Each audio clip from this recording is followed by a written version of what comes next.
Welcome to the first lesson of this course. In this unit, we'll explore the challenges that virtual machines and containers are designed to solve. By the end of this video, you'll have a clear understanding of the key differences between these two solutions. The practical lab for this session will introduce Docker, and it's going to be the next video in this playlist. Let's get started. Back in the day, applications were deployed directly on physical servers, often referred to as bare metal. This approach came with some challenges. The first one is underutilization of hardware resources. When we deploy an application on a physical server, we need to be sure that there are enough resources to deal with spikes in demand. This often results in over-allocation of CPU, memory, and storage. We could mitigate this issue by deploying multiple applications on the same server, assuming their demand is not correlated, which means that we don't expect demand for these apps to spike at the same time. But then we would face another limitation of this approach, which is poor isolation. A spike in demand for one application could affect the performance of other unrelated applications. Sometimes it could crash the entire server. Poor isolation also leads to another issue known as dependency hell. Different applications might need different versions of third-party libraries, which sometimes are incompatible. Worst of all, provisioning, scaling, and disaster recovery are nightmares. Setting up a physical server requires manual work, and that can take from a few hours to days and sometimes even months if we consider current lead times for hardware. COVID and recent semiconductor trade wars are making it increasingly more difficult to get a hold of servers and networking equipment. Finally, we're also exposed to compatibility issues.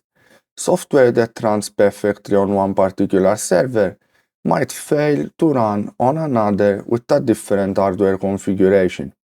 Now that we understand the challenges we face when deploying to physical servers, let's see how virtual machines solve them. A virtual machine is a software-based emulation of a physical server that runs its own operating system, allowing multiple VMs to share the same physical hardware. The hypervisor is the software layer responsible for creating and managing VMs. It allocates resources such as CPU, memory, and storage to each VM, while ensuring isolation between them. The benefits of VMs are clear. By running multiple operating systems on the same physical hardware, we can have better utilization of resources.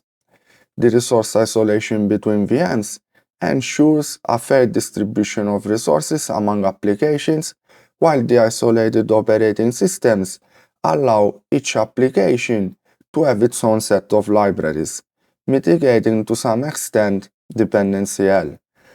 However, I'll put an asterisk here, because as we'll see later, these problems persist in practice with VMs. Additionally, VMs can be created and destroyed in minutes without any physical human intervention. Scaling and disaster recovery can also be automated with infrastructure as code, DevOps, and GitOps practices. Finally, the hypervisor presents a consistent virtualized hardware, which eliminates compatibility issues we might have when running software on servers with a different hardware configuration. You might be wondering now, if VMs solved all the obstacles we face when deploying applications on bare metal servers, why do we need containers? And the answer is that VMs are not perfect, and there are some limitations or challenges that are mostly related to the independent operating systems. Let's see. Each operating system requires extra CPU, memory, and storage on top of the one necessary to run our application. Just imagine having a small microservice that requires little CPU and a few megabytes of RAM and storage deployed in an operating system that requires multiple cores, several gigs of RAM, and storage. The large storage requirements of an operating system make VMs less portable. The current Ubuntu server LTS image is 2.6 gigabytes. Imagine having to download and transfer this image multiple times during CI/CD pipelines. VMs have also slow boot times, which is not ideal for highly dynamic environments where we might have many deployments a day or auto-scaling requirements. Because of all these reasons, VMs ended up being treated as classical servers. In particular, it became common to have multiple applications running on the same VM, which meant we lost all the isolation between applications and reintroduced competition for resource usage and dependency hell. And that's not all. VMs have also an operational overhead. When used as mutable instances on which we run multiple applications, they need to be updated and patched constantly because they are not ephemeral. You can't just start them and destroy them. And these were the driving factors that pushed our industry to come with a new concept, which is containers. So, what are containers?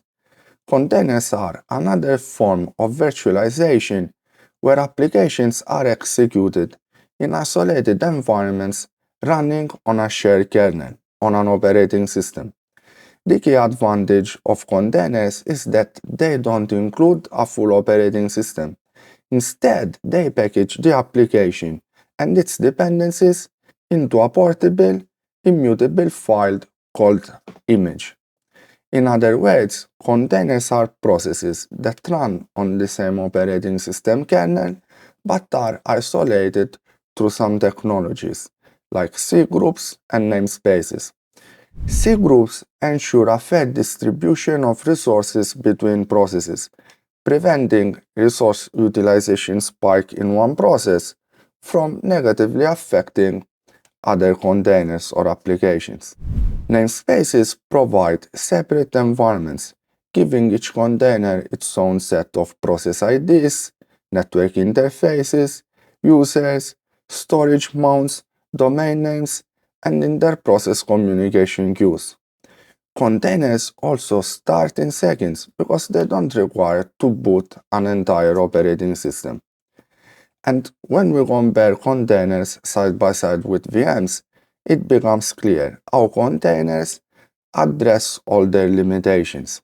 In particular, containers enable the design of software systems that are more flexible and elastic, which means that containers can adapt more easily to changes in demands or microservices architectures. Think of containers as standardized units of software.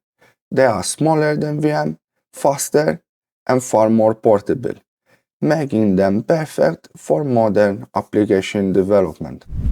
So, now that we understand why we need containers, let's break down some key terms in the container ecosystem.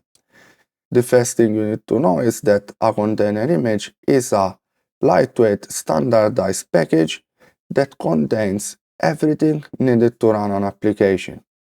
Second, the container runtime is the low-level component capable of executing the container as a process on the host operating system.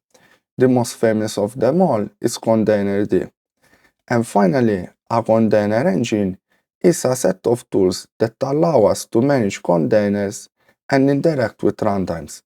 Most notable examples are Docker and Podman. And this is where I'm stopping this lesson, so we can move to the next video, which is a practical lab on Docker, where we will learn how to run containers, build images, and some other cool tricks. The lesson notes are available on my website. Please take some time to help me make this course relevant, so comment, like, and share so that everyone can learn something new.